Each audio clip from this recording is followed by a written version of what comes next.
بسم اللہ الرحمن الرحیم اللہم صلی علی سیدنا و مولانا محمد وعلی آل سیدنا و مولانا محمد وبارک وسلم۔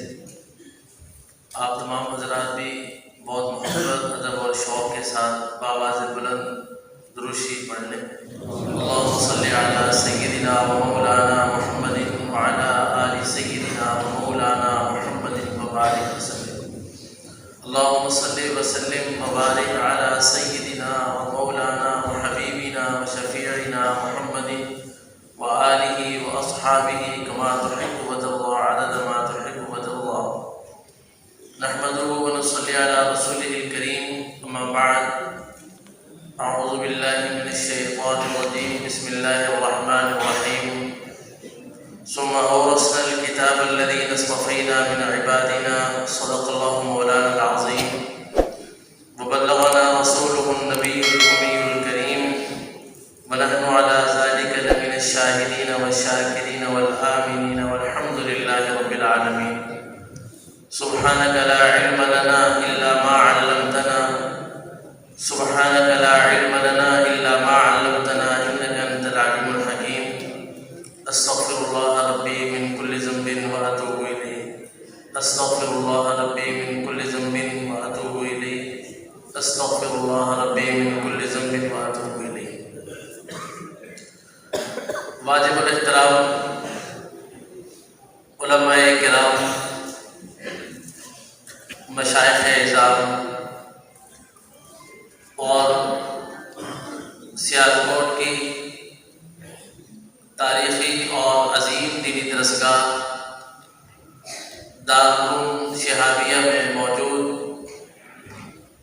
مسلمانان سیالکوٹ، آج الحمدللہ اللہ تبارک و تعالیٰ کے خاص فضل و رحمت سے اور حق تعالیٰ کی خاص عنایت اور مہربانی سے آپ دو قسم کی نعمتوں میں موجود ہیں۔ ایک تو بہت سے طلباء قرآن کریم حفظ کر کے فارغ ہو رہے ہیں، اور بہت سے طلباء 13-14 سال 15 سال کا ایک بہت لمبا کٹھن اور پرمشقت سفر کر کے دور حدیث شریف میں پہنچ کر آج صحیح بخاری شریف کی آخری حدیث کا سبق استاد محترم ہمارے مربی حضرت مفتی محمد حسن صاحب دامت برکاتہم سے پڑھیں گے۔ آپ حضرات کو اس بات کا اندازہ نہیں ہے کہ دین کی ابتدا سے لے کر اب تک دین کی حفاظت اور دین کی اشاعت، اس کے لیے صحابہ سے لے کر آج دارالعلوم شہابیہ کے طلباء تک جس قدر مشقتیں اور ریاضتیں اٹھائی گئی ہیں، اس کا عام انسان خواب میں بھی اندازہ نہیں کر سکتا۔ اور اس مشقت اور ریاضت کے نتیجے میں آج اللہ جل جلالہ و نوالہ نے دین کی اصل شکل ہمارے درمیان محفوظ رکھی ہے۔ تورات جب حضرت سیدنا موسیٰ علیہ نبینا وعلیہ الصلاۃ والتسلیم پر نازل ہوئی تو سیدنا موسیٰ علیہ السلام کے دنیا سے پردہ فرما جانے کے بعد دوسری نسل میں تورات کے اندر کمی بیشی ہونی شروع ہو گئی، اور آج روئے زمین پر پوری دنیا میں ایک بھی تورات کا ایسا نسخہ موجود نہیں ہے کہ جس کے بارے میں یہ کہا جا سکے یہ اصل تورات ہے۔ جناب سیدنا عیسیٰ علیہ نبینا علیہ الصلوۃ والتسلیم کے بعد سے لے کر دوسری اور تیسری نسل میں اصل انجیل ختم ہو گئی، اور آج عیسائیوں کے پاس پوری دنیا میں ایک بھی انجیل کا ایسا نسخہ نہیں ہے کہ جس کے بارے میں وہ یہ کہہ سکیں کہ یہ ہمارے پاس اصل انجیل ہے۔ آج یہودیوں کے پاس تورات اور زبور نہیں،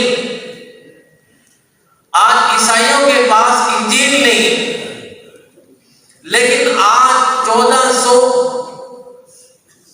سال گزرنے کے باوجود مسلمانوں کے ہاتھ میں نہ صرف یہ کہ قرآن کریم اپنی اصلی شکل میں موجود ہے، بلکہ صاحب قرآن کے الفاظ، صاحب قرآن کی احادیث، صاحب قرآن کے اقوال، صاحب قرآن کے افعال بھی ہمارے درمیان موجود ہیں۔ قرآن بھی موجود ہے، صاحب قرآن کے اقوال بھی موجود ہیں، صاحب قرآن کے افعال بھی موجود ہیں۔ مجھے ابھی ایک بات یاد آئی، علامہ سیوطی رحمۃ اللہ علیہ کے ایک شاگرد شمس الدین رحمۃ اللہ علیہ، انہوں نے اپنے استاد علامہ سیوطی رحمۃ اللہ علیہ کی ایک نامکمل کتاب کو مکمل کیا۔ علامہ سیوطی رحمۃ اللہ علیہ نے طبقات المفسرین لکھنی شروع کی تو ان کا انتقال ہو گیا، تو ان کے شاگرد شمس الدین الداودی نے اس کو مکمل کیا، تو انہوں نے اس میں ایک بات لکھی، انہوں نے فرمایا کہ حضرت سیدنا عبداللہ ابن عباس رضی اللہ عنہ ان کے شاگرد مجاہد بن جبل وہ فرماتے ہیں کہ میں نے اپنے استاد سیدنا عبداللہ بن عباس رضی اللہ عنہ سے 33 مرتبہ قرآن پڑھا۔ کتنی مرتبہ؟ یاد کر لو یہ بات، کتنی دفعہ قرآن؟ میں نے اپنے استاد ابن عباس کو 33 مرتبہ قرآن سنایا، اور جب بھی میں ایک آیت پڑھتا تو میں رک جاتا، اور میں اپنے استاد ابن عباس رضی اللہ عنہ سے 3 سوال کرتا، لما انزلت، فیما انزلت، این انزلت، کہ میرے استاد ابن عباس مجھے یہ بتلائیے یہ قرآن کی آیت کہاں اتری، یہ قرآن کی آیت کیوں اتری، اور یہ قرآن کی آیت کس کے بارے میں اتری۔ میں نے اپنے استاد ابن عباس رضی اللہ عنہ سے 33 مرتبہ ایسے قرآن پڑھا۔ میں نے عرض کیا کہ جناب سیدنا موسیٰ علیہ السلام کے اصحاب کے بعد تورات میں کمی اور بیشی ہو گئی، لیکن یہاں پر حضور علیہ السلام کے دنیا سے پردہ فرما جانے کے بعد سیدنا ابن عباس رضی اللہ عنہ کا شمار اصحاب صحابہ میں ہوتا ہے عمر کے اعتبار سے۔ ان کے شاگردوں کی یہ حالت ہے کہ وہ یہ کہتے ہیں کہ قرآن کی کوئی آیت ایسی نہیں ہے کہ جس کے بارے میں مجھے یہ نہ پتا ہو کہ یہ حضور علیہ السلام پر مکہ میں اتری یا مدینہ میں اتری۔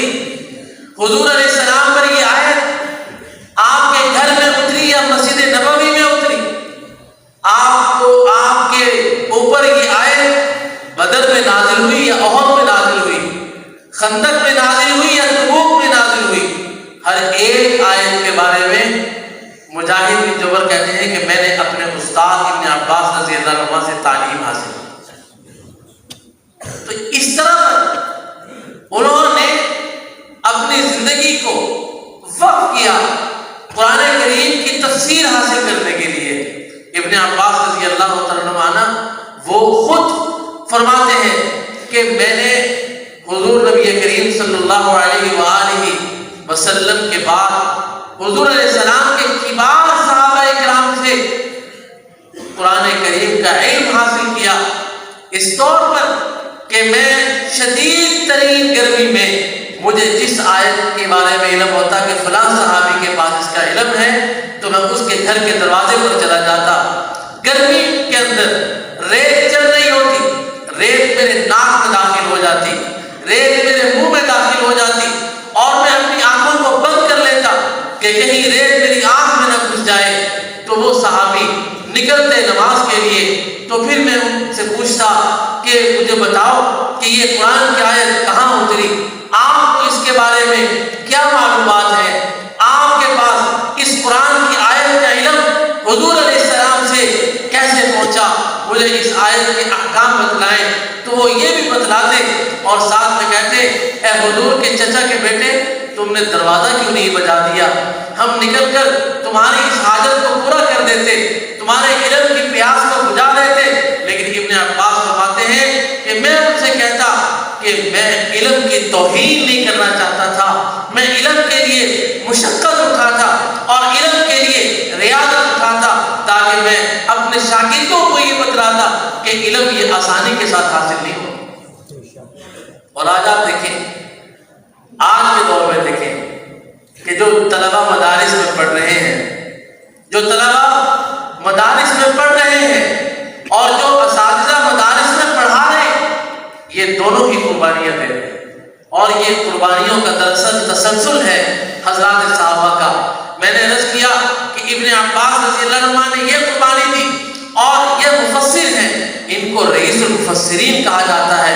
کہا جاتا ہے کہ تمام کے تمام امت کے مفسرین کے تمام مفسر صحابہ کے بھی رئیس بن گئے۔ حالانکہ ابن عباس عمر میں چھوٹے ہیں، ابن عباس رضی اللہ عنہ مقام میں صحابہ سے چھوٹے ہیں، لیکن ابن عباس رضی اللہ عنہ نے اپنے علم کے ساتھ وہ مقام حاصل کیا۔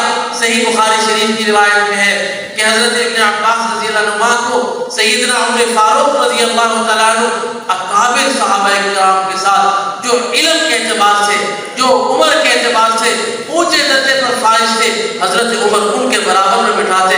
عبد الرحمن بن عوف رضی اللہ عنہ نے ایک دن حضرت عمر رضی اللہ عنہ سے عرض کیا کہ حضرت آپ ابن عباس کو ہمارے ساتھ بٹھاتے ہیں، حالانکہ ابن عباس علم میں بھی ہم سے تھوڑا ہے، ابن عباس عمر میں بھی ہم سے چھوٹا ہے اور علم میں بھی ہم سے تھوڑا ہے، آپ اس کو ہمارے برابر بٹھاتے ہیں۔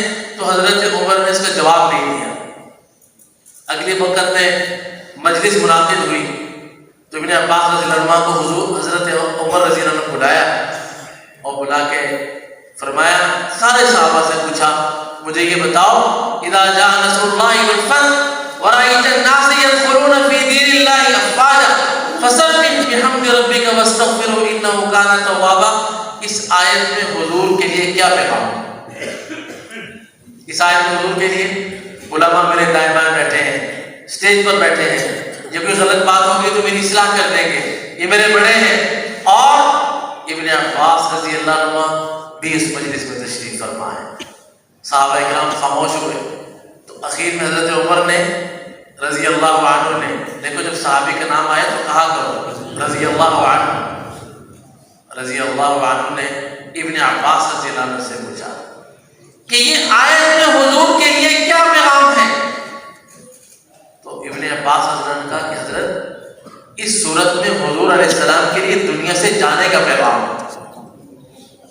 اس صورت میں حضور کے لیے دنیا سے جانے کا پیغام ہے کہ وَرَأَيْتَ النَّاسَ يَدْخُلُونَ فِي دِينِ اللَّهِ أَفْوَاجًا، کہ جب آپ دیکھیں کہ لوگ ہزاروں کی تعداد میں آپ کے ہاتھ پر بیعت ہو رہے ہیں، ہزاروں کی تعداد میں آپ کے ہاتھ پر مسلمان ہو رہے ہیں۔ آج ہم نے عرب کے پورے خطے میں آپ کے نام کا ڈنکا بجا دیا۔ آج پورے عرب کے اندر کوئی قبیلہ ایسا نہیں کہ جس قبیلے میں آپ کا کلمہ نہ پڑھا جا رہا ہو۔ آج عرب کے کوئی شہر ایسا نہیں، کوئی قبیلہ ایسا نہیں کہ جہاں پر آپ کا کلمہ نہ پڑھا جا رہا ہو۔ اب آپ تیاری کیجئے، فَسَبِّحْ بِحَمْدِ رَبِّكَ وَاسْتَغْفِرْهُ إِنَّهُ كَانَ تَوَّابًا۔ ابن عباس نے فرمایا کہ اس میں حضور کی موت کی طرف اشارہ ہے۔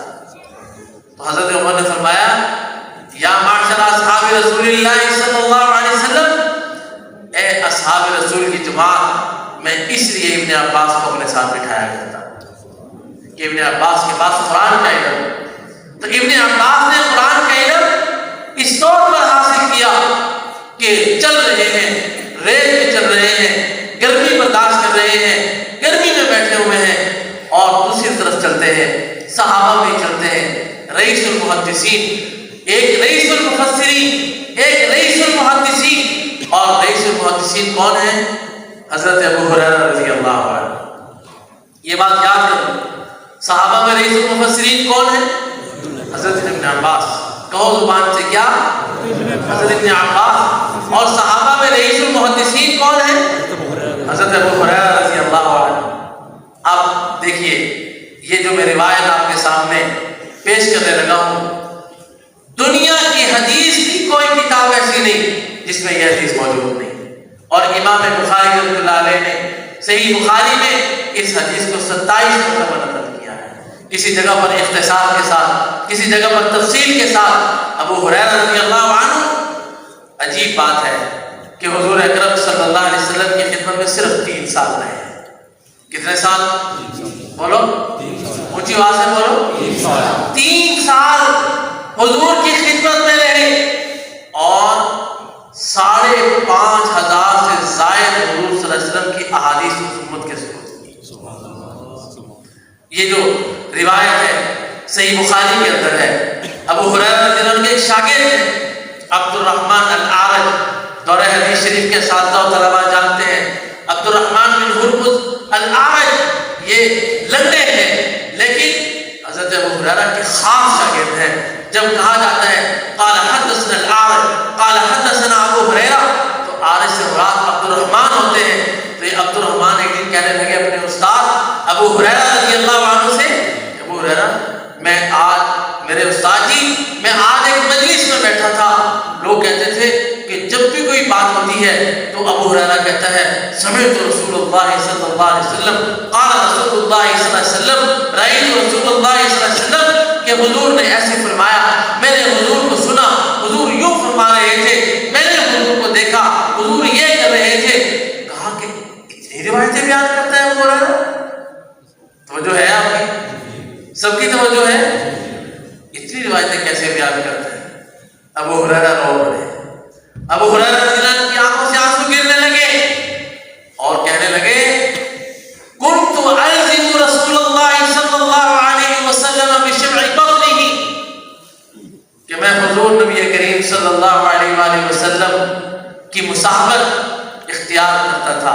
علماء جانتے ہیں لازم یلزم کا معنی ہوتا ہے چپک جانا، اس طور پر چپک جانا کہ انسان ایسا نہ ہو کہ ابو ہریرہ فرماتے ہیں كنت ألزم رسول اللہ صلی اللہ علیہ وآلہ وسلم بشمع بطنه، میں صرف اپنے پیٹ کے بھراؤ پر حضور علیہ السلام کے ساتھ چپک گیا تھا، اور میں دن ہو یا رات میں گھر نہیں جاتا تھا، میں حضور کے دروازے پر پڑا رہتا تھا اور میری آنکھیں حضور علیہ السلام کے دروازے کو دیکھتی کہ حضور علیہ السلام نکلے اور میں حضور کا دیکھوں.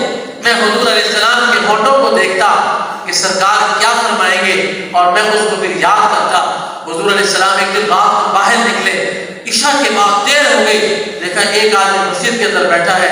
آپ میں کون ہوں تم؟ کہا ابو ہریرہ. ابو ہریرہ تم سوئے نہیں ابھی تک؟ توجہ ہے آپ کی؟ علم ایسے نہیں مل جاتا. ابو ہریرہ تم سوئے نہیں ابھی تک؟ کہ حضور میں دن کو آپ کے فرمان سنتا ہوں اور رات کو بیٹھ کر یاد کرتا ہوں. میں دن کو حضور کے آپ کے فرمان سنتا ہوں اور رات کو بیٹھ کر یاد کرتا ہوں.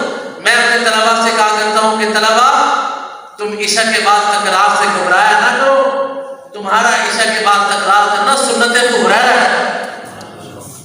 تمہارا عشاء کے بعد تکرار کرنا سنت ابو ہریرہ ہے.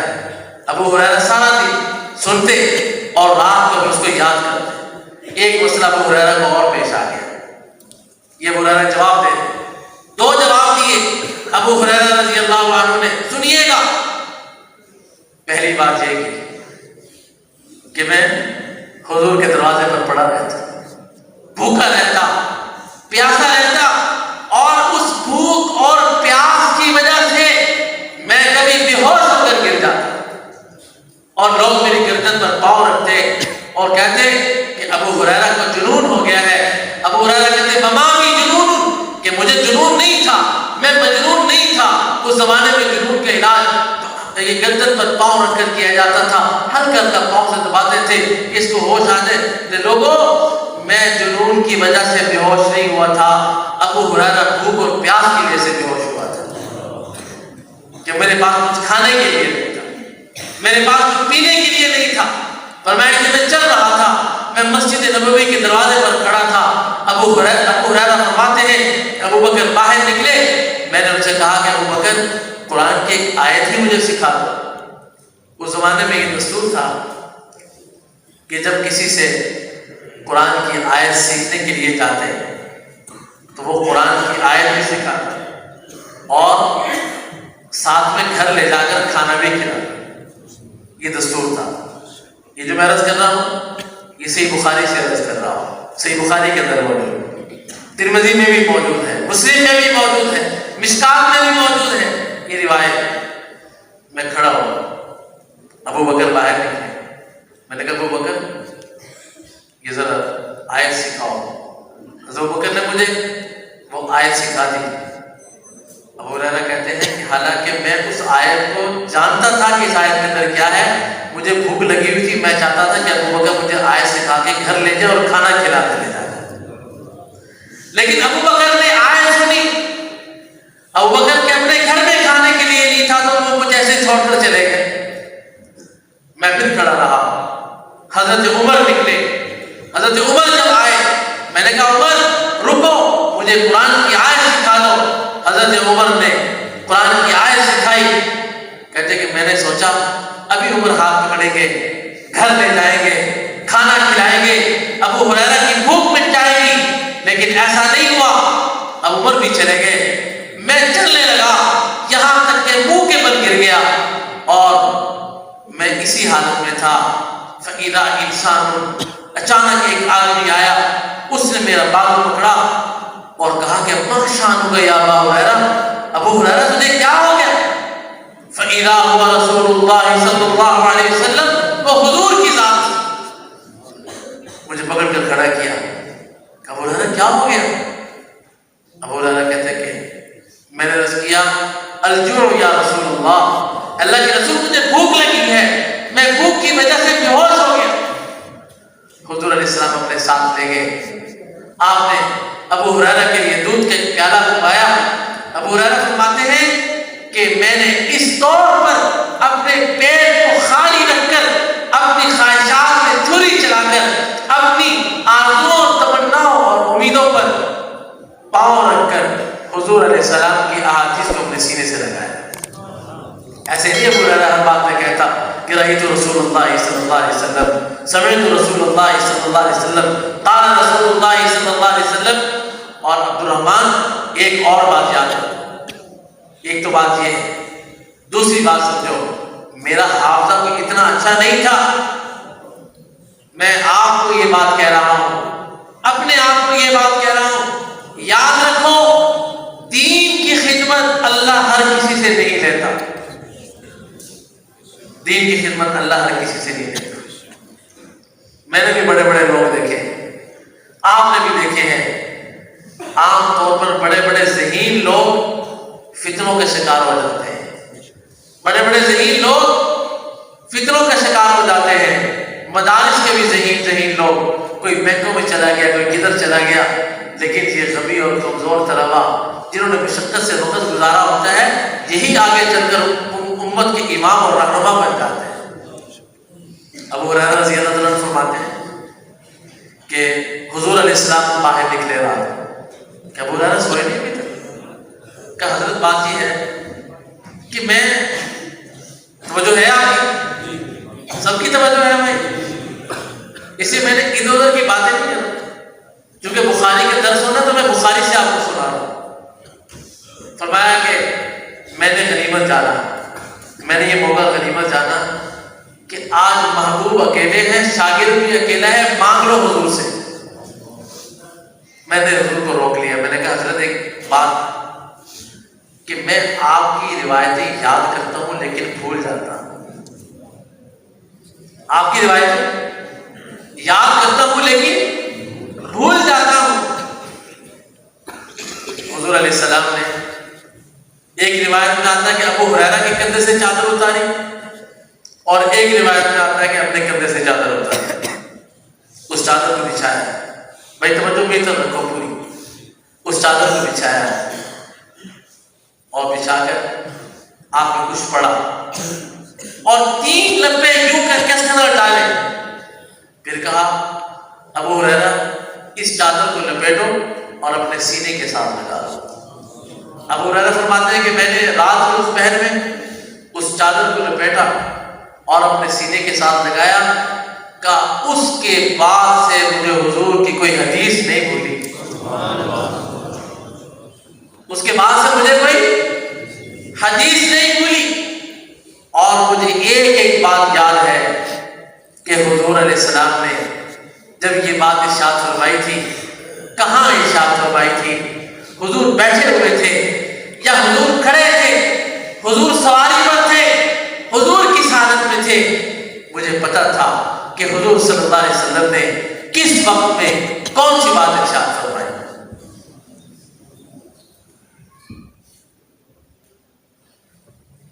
بھائی توجہ ہے آپ کی؟ یہ ابو ہریرہ کی قربانی، ابن عباس رضی اللہ عنہ کی قربانی، ابن عباس نے قربانی دی، تفسیر آپ تک پہنچائی۔ ابو ہریرہ نے قربانی دی، حدیث آپ تک پہنچائی۔ عبداللہ بن مسعود رضی اللہ عنہ نے قربانی دی، فقہ آپ تک پہنچائی۔ یہ قربانیوں کا سلسلہ چلتا رہا۔ مجھے ایک بات یاد آ گئی کہ اس حدیث کو پہنچانے کے لیے کتنی مشقتیں اٹھانی پڑی، کتنی ریاضتیں اٹھانی پڑی۔ بقی بن مخلد ایک بہت بڑے محدث گزرے ہیں، علامہ سیوطی نے طبقات میں لکھا ہے کہ اسلام میں سب سے بہترین تفسیر بقی بن مخلد نے لکھی ہے۔ بقی بن مخلد بہت بڑے امام گزرے ہیں، بہت بڑی تفسیر قرآن کی لکھی ہے۔ سیوطی نے لکھا ہے کہ اس سے اچھی تفسیر کسی نے نہیں لکھی۔ علامہ سیوطی رحمۃ اللہ علیہ فرماتے ہیں کہ بقی بن مخلد جب امام احمد رحمۃ اللہ علیہ سے حدیث پڑھنے کے لیے بغداد میں آئے تو امام احمد رحمۃ اللہ علیہ کو بادشاہ نے گھر میں نظر بند کیا ہوا تھا۔ یہ ان کے دروازے پر پہنچے، دروازہ بجایا، امام احمد باہر نکلے اور باہر نکل کے پوچھا ہاں بھی کیا بات ہے؟ کہا میں بقی بن مخلد ہوں، میں اندلس سے آیا ہوں، بچپن میں یتیم ہو گیا تھا، میرے پاس کھانے کے لیے کچھ نہیں، میرے پاس خرچ کرنے کے لیے کچھ نہیں، میرے پاس کسی قسم کا کوئی مال و متاع نہیں، مجھے آپ حدیث پڑھا دیں، میں اندلس سے حدیث پڑھنے کے لیے آپ کے پاس آیا ہوں۔ امام احمد نے فرمایا کہ میرے اوپر بادشاہ نے پابندی لگائی ہے کہ نہ تو نے حدیث پڑھانی ہے، نہ تو نے فتویٰ دینا ہے۔ اس سے معلوم ہوا یہ کوئی روز کی بات نہیں، آج کی بات نہیں، حکومت علماء کا منہ بند کرنے کی ہمیشہ کوششیں کرتی ہے اور ہمیشہ ناکام ہو جاتی ہے۔ امام احمد کو بھی نظر بند کیا گیا، امام احمد کو بھی گھر کے اندر نظر بند کر کے کہا گیا کہ تم نے پڑھانا نہیں، تم نے حدیث کا درس نہیں دینا، تم نے روایت بیان نہیں کرنی، تم نے مسئلہ نہیں بتانا، تم نے کسی سائل کا جواب نہیں دینا، تم نے فتویٰ نہیں دینا۔ علماء کرام کی جماعت، قربانیوں سے نہ گھبراؤ، تمہارے آبا کے جنازے جیل سے نکلے۔ امام اعظم ابو حنیفہ کا جنازہ جیل سے نکلا کہ نہیں نکلا؟ امام احمد کو کوڑے لگائے گئے کہ نہیں لگائے گئے؟ امام مالک کو گدے پر بٹھا کر گھمایا گیا کہ نہیں گھمایا گیا؟ یہ علماء کی، یہ ہمارے اسلاف کی سنت ہے، اس لیے گھبرانے کی ضرورت نہیں۔ جس عالم کو دیکھو کہ حق پر رہتے ہوئے، حق بیان کرتے ہوئے، حق کی اشاعت میں، حق کی حفاظت میں، حدیث کی ترویج میں، مدارس کی تقدیس میں اگر اس کو کوئی مشقت پیش آ رہی ہے تو وہ گھبرائے نہ، بلکہ وہ یہ سمجھ لے کہ میں امام ابو حنیفہ، میں امام مالک، میں امام احمد کے نقش قدم پر چل رہا ہوں۔ اس لیے گھبرانا جایا کرو۔ عوام سے بھی کہتا ہوں، لوگ کہتے ہیں کہ جی رسید پر ہمارا نام نہ لکھنا، کہیں گورنمنٹ کو پتہ نہ چل جائے، کہیں گورنمنٹ کو پتہ نہ چل جائے کہ یہ بندہ رسید۔ کیوں گھبراتے ہو؟ کھل کر کہو ہم ہیں مدارس کو چندہ دینے والے، ہم مدارس کو طلبہ بھی دیں گے، ہم مدارس کو چندہ بھی دیں گے۔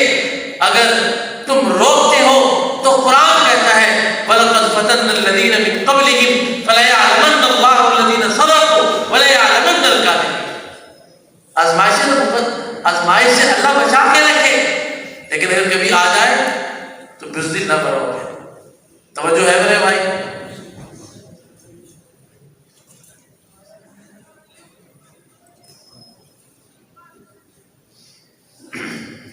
تو میں آپ کو واقعہ سنا مخلد رحمہ اللہ کا۔ تو بقی ابن مخلد نے کہا کہ حضرت میں تو سب کچھ چھوڑ چھاڑ کر اردو سے آگے آپ سے حدیث پڑھنے کے لیے، اب کیا کروں؟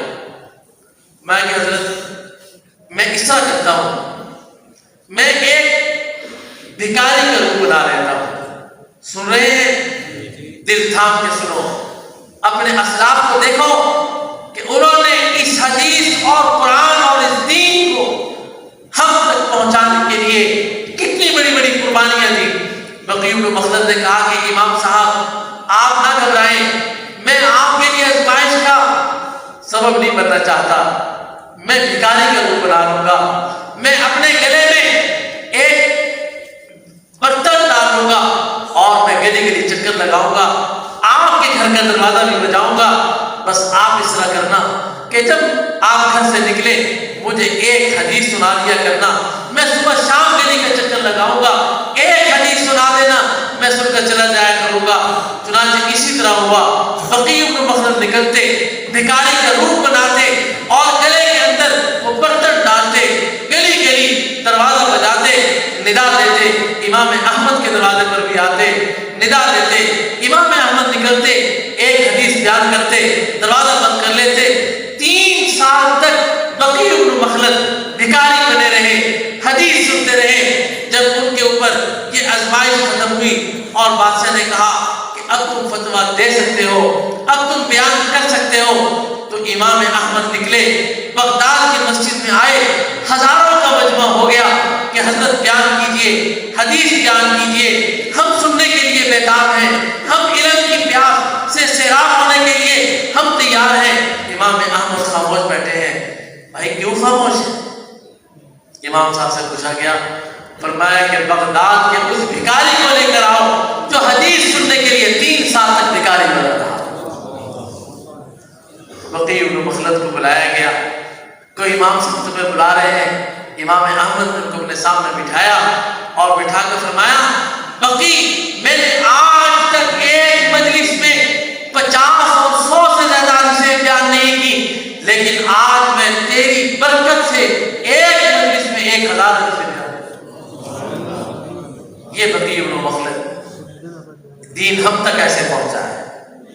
لوگ کہتے ہیں کہ ان مولویوں نے کیا کیا ہے، لوگ کہتے ہیں یہ ٹی وی پر بیٹھ کر یہ ٹائی اور پینٹ کوٹ پہن کر یہ سوال کرتے ہیں کہ مولویوں نے کیا کیا ہے، مولویوں نے دیا کیا ہے۔ یہ دینی مدارس کر کیا رہے ہیں؟ یہ دینی مدارس نے حضور کے مصلی کا قرآن محفوظ کر کے آج امت کے گھر گھر تک پہنچا دیا ہے۔ الحمدللہ۔ اور یہ میں بات ایسی نہیں کہہ رہا، قرآن کہتا ہے لا یأتیہ الباطل من بین یدیہ ولا من خلفہ تنزیل من حکیم حمید۔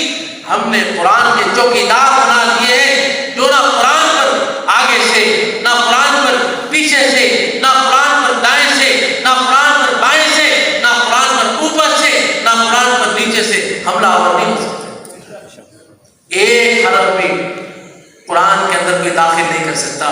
کس کی برکت ہے بولو؟ یہ قرآن کی حفاظت کہاں ہو رہی ہے بولو؟ بھائی اونچی بات سے بولو، بولو۔ قرآن کی حفاظت کہاں ہو رہی ہے؟ حدیث کی حفاظت کہاں ہو رہی ہے؟ اور حضور کی سنت کی حفاظت کہاں ہو رہی ہے؟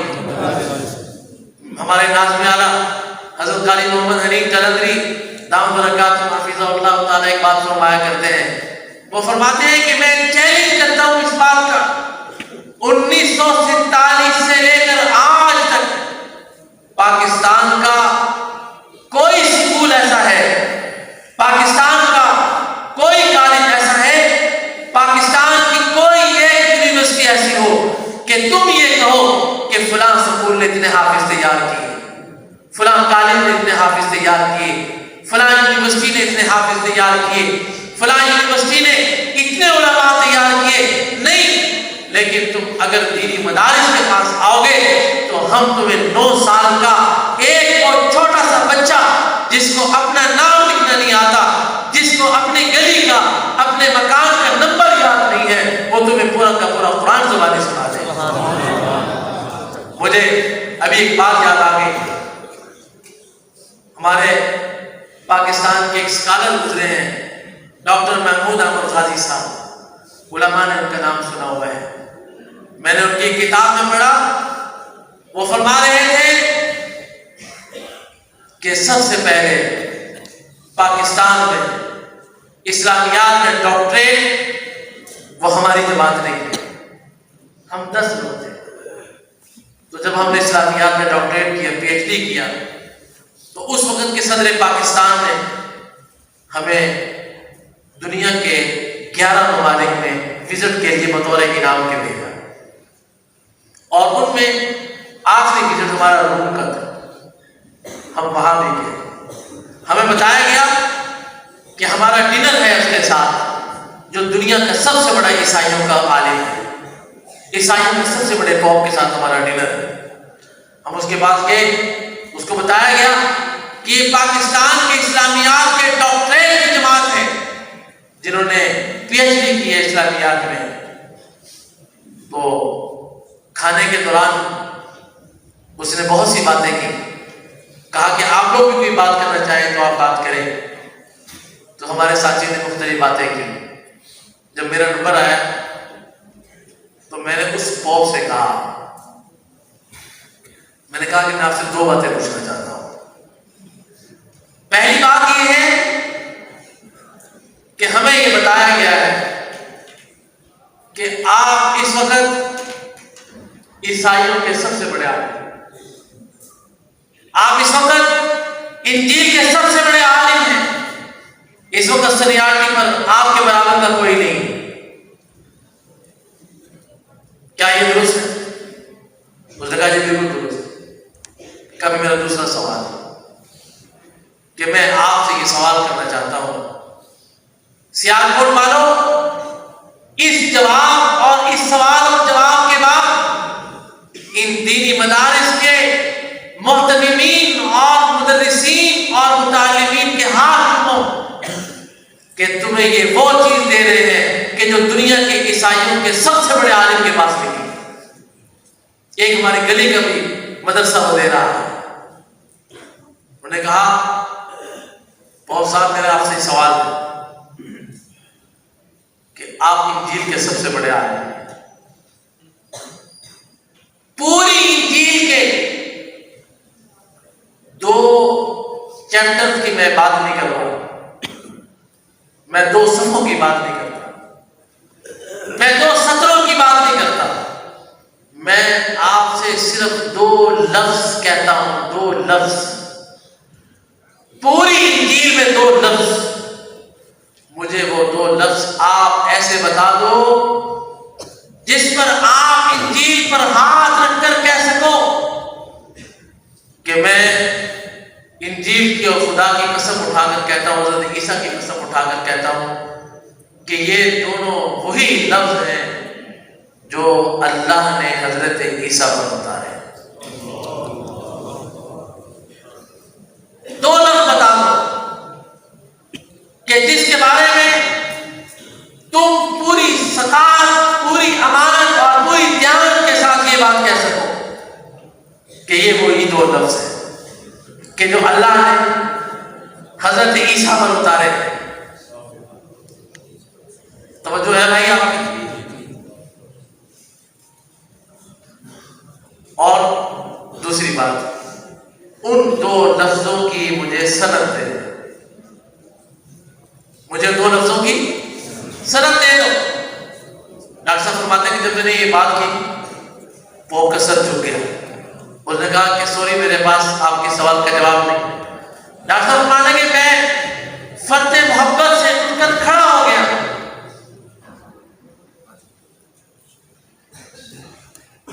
بھائی توجہ میری طرف فرماؤ، توجہ ہے آپ کی؟ فرمایا کہ میں فرط محبت میں اور فرط عقیدت میں کھڑا ہو گیا. میں نے کہا پوپ صاحب آپ دنیا کے عیسائیوں کے سب سے بڑے عالم ہیں. آپ کا دعویٰ ہے کہ انجیل کو مجھ سے زیادہ کوئی نہیں جانتا. آپ کے پاس 2 لفظوں کی سند نہیں ہے، لیکن آپ میرے ساتھ پاکستان چلو، میں آپ کو قرآن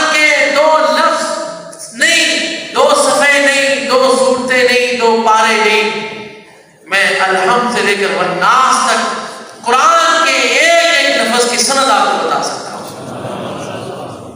میں نے یہ آیت کس سے سنی، یہ میں نے سورت کس سے سنی، یہ میں نے قرآن کی آیت کس سے سیکھی۔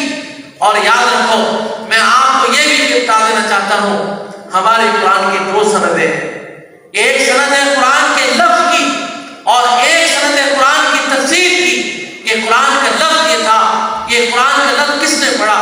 میں نے کہا میں نے یہ قرآن اپنے استاد حضرت قاری عبدالحی صاحب سے پڑھا، انہوں نے کہا کہ میں نے یہ قرآن اپنے استاد قاری محمد یاسین صاحب سے پڑھا، وہ کہتے ہیں کہ میں نے قاری رحیم بخش صاحب سے پڑھا، وہ کہتے ہیں کہ میں نے قاری فتح محمد صاحب سے پڑھا، وہ کہتے ہیں کہ میں نے قاری محمد اسلام صاحب سے پڑھا، وہ کہتے ہیں کہ میں نے عبدالرحمن عامہ سے پڑھا، وہ کہتے ہیں کہ میں نے عبدالرحمن محمد اسپانی پتی سے پڑھا۔ چلتے چلتے چلتے چلتے یہ سند چلی گئی حضرت زید بن حبیش تک۔ زید بن حبیش کہتے ہیں کہ میں نے یہ قرآن پڑھا عبداللہ بن عباس سے، عبداللہ بن عباس کہتے ہیں کہ میں نے یہ قرآن پڑھا ابن مسعود سے، حضرت علی سے، حضرت عثمان سے، اور یہ کہتے ہیں کہ ہم نے قرآن پڑھا حضور علیہ السلام سے۔ ہمارے پاس ایک ایک لفظ کی سند موجود ہے، اور یہ قرآن کی سند کہاں سے ملی آپ کو؟ آج دارالعلوم شہابیہ کے مسلح پر، آج پوری دنیا کے کسی بھی مسجد اور کسی بھی مدرسے میں آج جو قرآن پڑھا جا رہا ہے، آج جو قرآن آپ کے گھر میں موجود ہے، آج جو قرآن آپ کے موبائل میں موجود ہے، ایک لفظ کا بھی فرق نہیں ہے۔ میں پچھلے دنوں میں تحقیق پڑھ رہا تھا کہ دنیا کے عیسائیوں نے 3 لاکھ قرآن کریم کے نسخے جمع کیے۔ کتنے؟ 3 لاکھ قرآن کریم کے نسخے جمع کیے، اور ان 3 لاکھ نسخوں کو جمع کر کے 50 سال اس کے اوپر تحقیق کی، اور 50 سال کی تحقیق کر کے وہ اس نتیجے پر پہنچے کہ قرآن کے ایک لفظ میں بھی فرق نہیں۔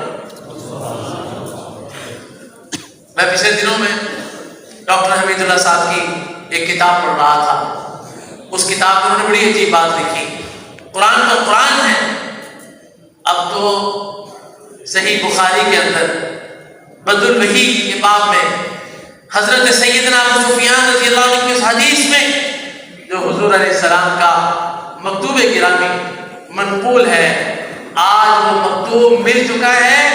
وہ مکتوب مسلمانوں کے پاس نہیں ہے، وہ مکتوب برطانیہ کے پاس ہے، اور دنیا کی تمام لیبارٹریوں میں چیک کیا جا چکا ہے کہ یہ خط جرمن خط ہے۔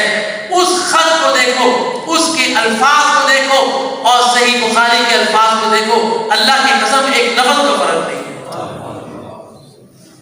قرآن بھی محفوظ ہے، حضور کے فرامین بھی محفوظ ہیں، حضور کی سنت بھی محفوظ ہے، حتیٰ کہ حضور نے جو خط لکھے وہ بھی محفوظ ہے۔ اب تو وہ خط بھی مل گیا ہے جو اس کائنات کے بدبخت اور بے غیرت کسریٰ نے حضور علیہ السلام نے اس خط کو پھاڑا تھا، وہ 4 ٹکڑے اس نے کیے تھے، آج وہ 4 ٹکڑے مل چکے ہیں، اس کا مضمون مل چکا ہے، لیبارٹری ٹیسٹ ہو چکا ہے، اس خط کے ایک لفظ کا بھی فرق نہیں ہے جو آج ہماری کتابوں میں موجود ہے۔ میرے بھائیوں، میں اپنی بات کو ختم کرنے کی طرف جا رہا ہوں۔ یہ ساری چیزیں کہاں سے ملی؟ صحابہ نے حدیث کا تحفظ کیسے کیا؟ ہمارے دینی مدارس نے، ہمارے اساتذہ نے کتنی قربانیاں دے کر، یہ مجھے بھی بات یاد آ گئی، قربانیوں پر بات یاد آ گئی۔ میرے شیخ اور میرے حضرت الاستاد حضرت مولانا عبدالمجید صاحب لدھیانوی رحمۃ اللہ علیہ وہ فرمایا کرتے تھے کہ جب میں پڑھا کرتا تھا 5 سال تک میں اپنے گھر سے مدرسے پیدل جایا کرتا تھا، مہینے کے بعد 15 میل کا سفر تھا، اور میں پیدل طے کیا کرتا تھا، اس لیے کہ میرے پاس آنے جانے کا کرایہ نہیں۔ میرے استاد فرمایا کرتے تھے۔ میرے بھائیوں، اور اس سے بھی عجیب بات آپ کو بتاؤں کہ حدیث پاک کا درس ہونے والا ہے۔ ہمارے حضرت مولانا عمران بشیر صاحب تشریف لائے ہیں، اور مجھے معلوم ہوا ہے کہ عمرہ کر کے تشریف لائے ہیں، ابھی بڑی سعادت کی بات ہے۔ اس دیار سے ہو کر آئے ہیں جس دیار سے دین ہم تک پہنچا ہے۔ میں نے یہ کر رہا تھا کہ صرف حضور کے فرامین محفوظ نہیں، آخری بات عرض کرتا ہوں، صرف حضور کے فرامین محفوظ نہیں، یہ بھی محفوظ ہے کہ جب حضور نے یہ بات فرمائی تو حضور مسکرا رہے تھے۔ یہ بھی محفوظ ہے کہ حضور نے جب یہ بات فرمائی تو حضور نے اپنی داڑھی مبارک کو یوں کر کے پکڑا ہوا تھا۔ محدثین نے ان احادیث کا نام مسلسلات رکھ دیا۔ کیا نام رکھ دیا؟ مسلسلات۔ کہ جب یہ ایک ہے مسلسل بقبض اللحیہ، حضرت علی فرماتے ہیں کہ میں نے حضور علیہ السلام کو دیکھا کہ جب آپ نے یہ بات فرمائی حضور نے اپنی داڑھی کو پکڑا ہوا تھا۔ حضرت علی نے اپنے شاگرد کو جب یہ روایت سنائی اپنی داڑھی کو پکڑا ہوا تھا۔ اس تابعی نے تبع تابعی کو یہ روایت سنائی، داڑھی کو پکڑا ہوا تھا۔ میرے استاد مولانا عبدالمجید صاحب نے جب یہ حدیث مجھے سنائی فرمایا کہ میں نے اپنے استاد کو دیکھا جب وہ یہ حدیث پڑھا رہے تھے انہوں نے اپنی داڑھی مبارک کو پکڑا ہوا تھا۔ 1400 سال کا سفر ایسے کیا۔ اور سیدنا علی مرتضیٰ رضی اللہ عنہ فرماتے ہیں یہ حدیث مجھے جب حضور نے سنائی حضور نے میرے منہ میں کھجور ڈالی، پھر فرمایا کہ علی اب مجھ سے یہ حدیث سنو۔ حضرت علی نے جب اپنے شاگرد کو یہ حدیث سنائی اس کے منہ میں کھجور ڈالی، کہا مجھ سے یہ حدیث سنو۔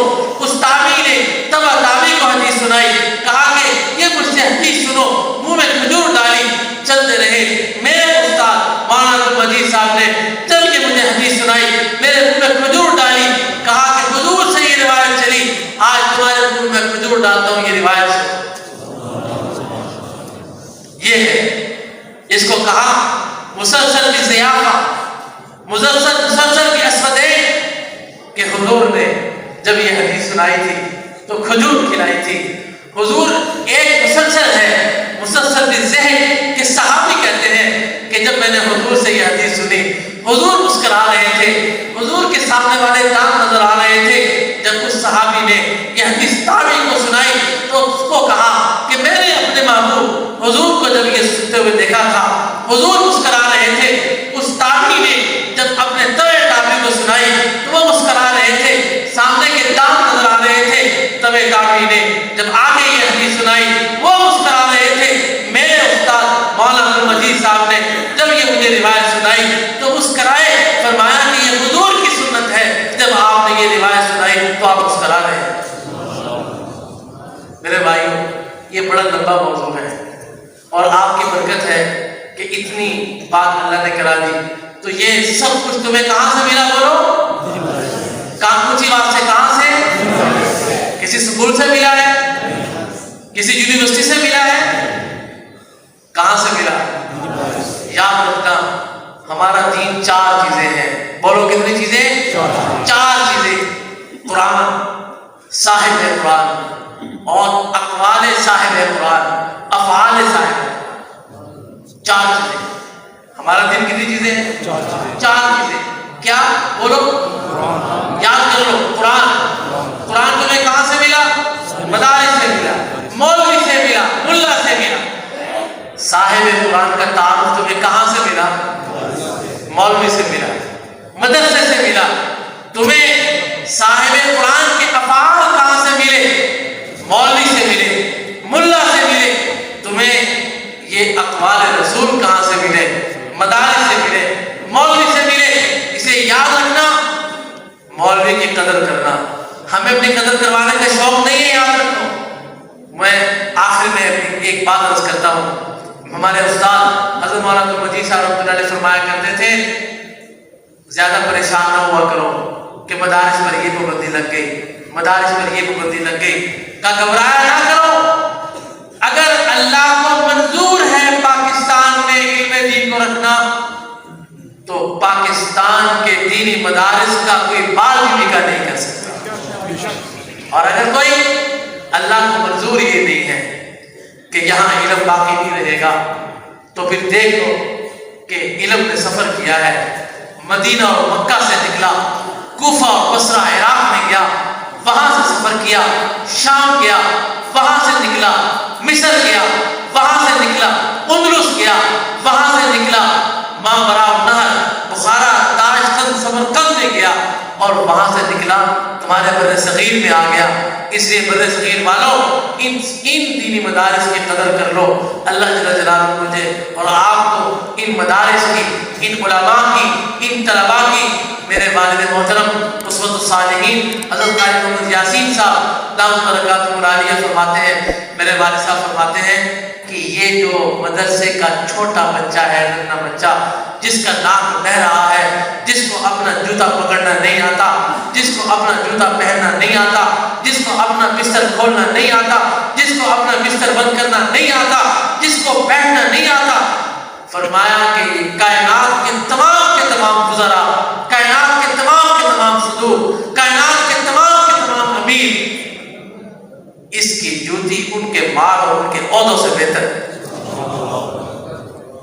اس طالب علم کی جوتی بہتر ہے۔ اسے میرے بھائیوں، اللہ مجھے اور آپ کو ان تمام باتوں پر عمل کی توفیق عطا فرمائے۔ اقول قولی ھذا استغفر اللہ لی ولکم ولسائر المسلمین، سبحانک اللہم وبحمدک اشہد ان لا الہ الا انت استغفرک۔